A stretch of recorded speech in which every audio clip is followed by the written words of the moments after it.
तो अलादीन का चिराग है कि खसने से नौकरी निकलना शुरू हो जाता। 10 लाख 19 लाख। किशनगंज में कोचा दामन में रोड नहीं बनाते, आप नौकरी देंगे। अस्पताल नहीं बनाते, नौकरी देंगे। स्कूल में टीचर का इंतजाम नहीं है, नौकरी देंगे। बच्चे और बच्चियों के लिए कॉलेज का इंतजाम नहीं करते, आप नौकरियों का वादा करते हैं। बाढ़ आती है, जमीन कट जाती है, बाढ़ आती है, खेत पर फसल बर्बाद हो जाती है, मगर ये बात आपके वोट हासिल करने के लिए राजद ने और बीजेपी ने एक नया सोचा छोड़ा है। मैं जेडीयू के जो यहां के उम्मीदवार हैं, हम उनसे जानना चाहते हैं कि क्या नीतीश कुमार ने नहीं कहा था कि मैं संघ मुक्त भारत करूंगा, और आज नीतीश कुमार नरेंद्र मोदी के साथ बैठे हैं। हम जेडीयू के कैंडिडेट से जनाब मुजाहिद साहब से पूछना चाहता हूं, बताओ कि जब पार्लियामेंट में जो नरेंद्र मोदी के साथ आज आप वोट मांगने आ रहे हैं कोचा दामन की सरजमीन को, यही नरेंद्र मोदी की सरकार ने पूरे भारत में CAA का कानून लेकर आए, वो CAA NPR NRC का बिल लेकर आए, तो पार्लियामेंट में या जेडीयू ने उस बिल की मुखालिफत की थी?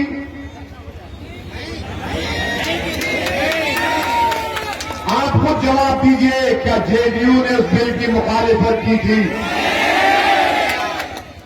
राजद का तो कोई MP ही नहीं है, फिर भी हम वोट कटवा। 40 लोकसभा की सीट बिहार में राजद का एक भी नहीं जीता, और पार्लियामेंट में जब बिल लेकर आए, तो कौन उठा? पूछो ये कांग्रेसियों से, किसने भारत की पार्लियामेंट में 540 के ऐवान में अगर किसी ने उठकर नरेंद्र मोदी की सरकार के सामने बेबाक तरीके से खुलकर सच्चाई को बयान कर कहा कि CAA का कानून भारत के संविधान और आईन के खिलाफ है, ये मजहब के नाम पर मुसलमानों से नाइंसाफी करता है, और हमने नरेंद्र मोदी की सरकार के सामने बता दिया कि जिस तरह महात्मा गांधी ने जनूबी अफ्रीका में सफेद फार्म हुकूमत के कानून को खाया था, हमने नरेंद्र मोदी से कहा इस कानून को हम भी बताओ जेडीयू के कैंडिडेट, तुम आज कोचा दामन की जनता से वोट मांगने आ रहे हो, तुम्हारा मौक़िफ़ क्या है CAA NPR NRC पर? याद रखो कोचा दामन की जनता, याद रखो सीमांचल की मेरी गयूर आवाम, मेरी मां और बहनों, सुनो इस दीवाने की बात को। CAA NPR NRC आइंदा साल से बीजेपी लागू करने वाली है। क्या हुआ आसाम में 15 लाख लोग के नाम नहीं आए, सुप्रीम कोर्ट ने उसको करवाया था। 5 लाख मुसलमान के नाम थे, 15 लाख हमारे गैर मुस्लिम भाइयों के नाम थे। तो बीजेपी ने आसाम में कह दिया कि जो 15 लाख हमारे गैर मुस्लिम भाई हैं, उनको नरेंद्र मोदी CAA से भारत की सिटीजनशिप शहरियत देगा, और जो 5 लाख आसाम में मुसलमान के नाम नहीं आए, उनको कोर्ट में जाना पड़ेगा, उनको अपनी शहरियत साबित करने के लिए। उस वक्त तक उनको भारत का सिटीजन नहीं करार दिया जाएगा। इसीलिए हम आपसे कह रहे कि CAA NPR NRC के रूल हमारे वजूद की, हमारे बहा की राय है, और ये नीतीश कुमार, ये जेडीयू RJD, इनमें दम नहीं है कि बीजेपी को हरा सके। आज RSS के लोग कहते हैं, RSS के मोहन भागवत ने बयान दिया कि भारत के मुसलमानों को भटकाकर CAA के कानून में उनसे एहतजाज करवाया गया। हम आज कोचा दामन में खड़े होकर RSS के मोहन भागवत को पैगाम दे रहे हैं कि मोहन भागवत, हम कोई दूध पीते बच्चे नहीं है कि तुम्हारी मीठी मीठी बातों में आकर नींद सो जाएंगे। हम जानते हैं कि तुम CAA के जरिए हमको नुकसान पहुंचाना चाहते हो। और हम मोहन भगवत को, नीतीश कुमार को, नरेंद्र मोदी को, राजद को, कांग्रेस को कोचा दामन से पैगाम दे रहा हूं, आपके भरोसे पर पैगाम दे रहा हूं कि जब अल्लाह के फजल करम से इंशाअल्लाह ताला पूरे मुल्क में कोरोना खत्म हो जाएगा, अल्लाह के करम से उसका इंजेक्शन वैक्सीन निकलेगा। जैसा ही कोरोना खत्म होगा, कोचा दामन से दोबारा लड़ाई शुरू होगी CAA की लड़ाई। क्या आप हमारा साथ देंगे उस लड़ाई में? आप हमारा साथ देंगे उस लड़ाई में? तो हम तमाम मिलकर एहतजाज करेंगे। हमको अपने आप को बचाना है, इन मासूम बच्चों के मुस्तकबिल को बचाना है। और नरेंद्र मोदी की सरकार जिस तरह आसाम में 5 लाख मुसलमानों से कहेंगे कि वोट को जाओ, और इनके अजाइम में सीमांचल है। जाकर देख लो कि बीजेपी के RSS के लोगों ने बयान दिया कि सीमांचल में घुसपैठी घुस गए। मैं आपसे सवाल कर रहा हूं, मेरे सवाल का जवाब आपको देना पड़ेगा ताकि कोचा दामन के JDU के कैंडिडेट को मालूम हो जाए, नीतीश कुमार को मालूम हो जाए, नरेंद्र मोदी को मालूम हो जाए, राजद के लोगों को मालूम हो जाए क्या सीमांचल में घुसपैठी है या भारत के लोग हैं? जवाब दो। भारत के लोग हैं। सीमांचल में भारत के लोग हैं ना? क्या घुसपैठी है सीमांचल में? तो बताओ नीतीश कुमार के कैंडिडेट, तुम्हारी जबान खामोश क्यों है? तुम जिस पार्टी का साथ दे रहे हो वो RSS के लोग सीमांचल के गयूर आवाम पर उंगली उठा रहे, हमारी वफादारी पर शक कर रहे।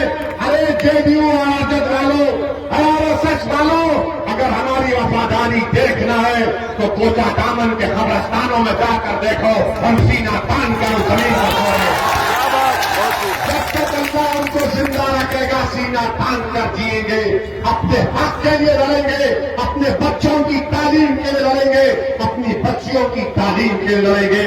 मेरे अजीज दोस्तों और बुजुर्गों, ये मिजाज आपको देना है और हम आपके दरमियान में खड़े होकर इज़हार अस्मी से कहना चाहते हैं कि इज़हार साहब, जब आप अल्लाह के फजल करम से कोचा दामन की जनता की दुआ और की वजह से कामयाब होंगे, तो जब आप पटना को जाएंगे तो पटना की विधानसभा में इज़हार अस्मी साहब आपको कोई भी मुख्यमंत्री बने, हम तो उम्मीद करते हैं कि उपेंद्र कुशवाहा बिहार का नया मुख्यमंत्री बने। मुख्यमंत्री जो भी होगा, इज़हार खड़े होकर उसकी आंख में आंख डाल कर कहेगा कि मुझे कोचा दामन की गयूर जनता ने मुझे भिजाया है, मैं न अपनी गर्दन को झुकाऊंगा, न अपनी नजरों को नीचा रखूंगा, बल्कि मैं इस असेंबली में खामोश बैठने के लिए नहीं आया हूं। मैं इस असेंबली में मसाइल उठाऊंगा, हमारे कोचा दामन की जनता की तकालीफ को बयान करूंगा और लड़कर कोचा दामन के जनता के मसाइल को हल करूंगा। क्या आप चाहते हैं कि इज़हार इस तरह से काम करे जो मैं कह रहा हूं? तो इज़हार अस्मी साहब हाथ उठाकर जनता को आप तक खोल दे दीजिए कि आप लड़ेंगे कोचा दामन की गरीब जनता के। मेरे अजीज दोस्तों और बुजुर्गों, अगर आज बीजेपी को कोई कोचा दामन से हरा सकता है तो कौन हरा सकता है? बोलो आप। कोचा दामन से अगर कोई बीजेपी JDU को हरा सकता है, RSS को हरा सकता है, तो कौन हरा सकता है? तो आप समझ गए ना कि राजद क्या काम कर रहा है? राजद कैंची का काम कर रहा है, कैंची का काम कर रहा है। कैंची क्या करती है? कैंची काटती है ना, वही काम कर रहे हैं ताकि आपका इत्तेहाद, आपकी मोहब्बतों में निफाक पैदा किया जाए। और यहां से वो मोदी को कामयाब कर रहे। कोचा दामन से कैंडिडेट नरेंद्र मोदी है और एक तरफ इज़हार है, कोई और नहीं है। अगर मोदी को हराना है तो नींद का साथ देना पड़ेगा। कोचा दामन में मुकाबला है तो मोदी का, ओवैसी का है। बताओ तुम किसका साथ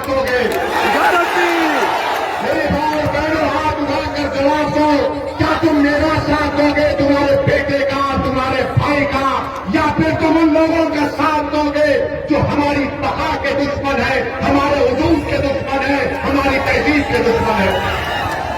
तो मेरे अजीज दोस्तों और बुजुर्गों, 7 नवंबर के दिन आपको अपना एक रिकॉर्ड अपने घर से निकलिए और पतन छाप पर बटन दबाकर कोचा दामन में एक नई तारीख बनाइए।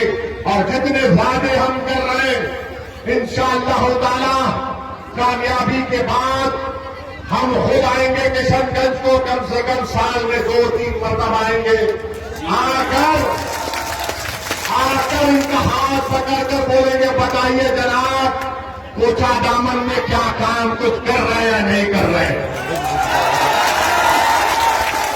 आपसे हम वादा कर रहे हैं, आप जब 7 नवंबर को जाएंगे तो पतन छाप की जगह पर आप हमको याद करिए, इस गुनाहगार को याद करिए, अपने इत्तेहाद के लिए, अपनी ताकत के लिए, अपने मुस्तकबिल के लिए पतन छाप पर बटन दबाकर अपने आप को कामयाब करिए। अस्सलाम वालेकुम व रहमतुल्लाहि व बरकातहू।